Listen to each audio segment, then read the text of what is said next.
In this presentation on leadership, I want to talk about skills development of the idea of leadership.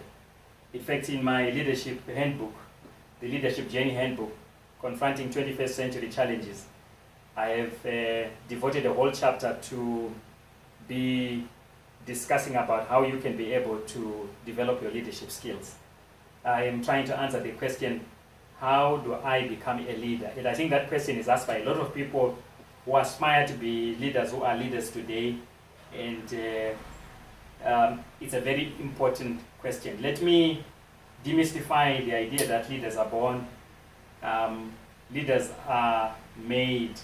Yes, they are born like everybody else, but you become a leader by choice. In other words, when you decide that you are going to become a leader, you will become a leader.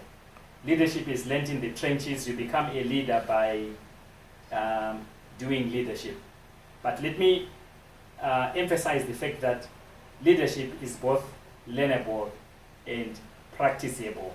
In other words, you practice leadership, you read around leadership, you listen to leadership podcasts like this one, and you are opening your mind to be able to become relevant for your time, because everybody plays a leadership role wherever they are.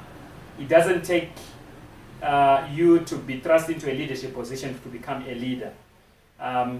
In one presentation on defining leadership, I mentioned that leadership is influence, and therefore that discards the idea that you become a leader when you are thrust into leadership. Leadership or influence, as it were, is something that we do even without us being conscious. But when we become more conscious that we are influencing other people, because on average they say that we influence about 10,000 people in an average lifespan that runs probably up to 70 years. But the point is, anyone can learn to be a leader if they so decide. Number two, leadership is a choice that we make. We do not have to be in a leadership position for us to be able to practice leadership. We only desire to become a leader in influence of other people, and people will follow our lead without them actually being conscious of the same. So it's very important for us to appreciate that. And I want you to think about it and read around the idea of the impact of influence and see how it actually applies in practical terms. So leadership is not a rank.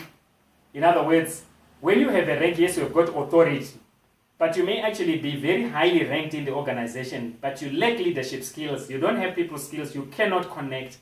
You cannot develop people. You do not appreciate them. You do not make them achieve what they are supposed to achieve. And therefore, you have a rank only, but you do not have influence. Put somebody else who is different, and they connecting, they have got positive people attributes. You will find that people are happy working with them. They can follow their lead. They are part of the team. They feel they belong, and they will be able to do a very good job in that instance. So let's discount the thinking that I will only become a leader when I've got a rank. I can become a leader. It doesn't matter which position on the rung of the organization that I occupy. Leadership is about observing other leaders lead. All right? Somebody actually puts it this way, that leadership is more caught than taught. And I like that idea. In other words, if you have a mentor, you follow that mentor until you have caught the skills that they have to be able to lead. If you do not have a formal mentor, for instance, and you are just following somebody's writings, you are following somebody's handling of issues as they play out their leadership role in their life, then you are observing how not to do and how to do certain things. So we learn from other people. We learn a lot. And when we have been presented with an opportunity to lead out, like we've been asked to volunteer to lead a group and influence a certain group of people, it is good for us to grab that opportunity so that we can be able to tackle the people issues that arise from time to time. So when we volunteer to lead, we're actually saying to ourselves, I am making a choice to become a leader.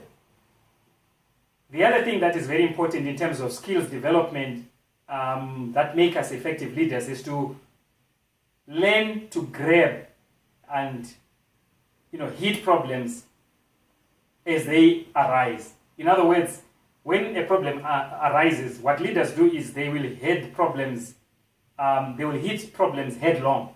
They will not run away from the problems, but they will think themselves out of a solution to the problem. So they look at the problem and say, how can I be able to solve it? What are the advantages and what are the options that are available for me to take to solve this problem? And then weigh them on a scale of pros and cons, and then take the appropriate action depending on where the scale is tilting towards. So when you are presented with an opportunity to lead, take it up, because you learn leadership in the trenches. You solve problems. And one leadership author actually says the fastest way to gain leadership skills is to problem solve. When we run away from problems, or we pass the buck, or we wait for somebody else to come, and yet it is to solve the problem, and yet it is within our ambit to solve the problem, we are killing our leadership skills. So just a quick rundown. Leadership is a learnable and practicable skill. Anyone can become a leader.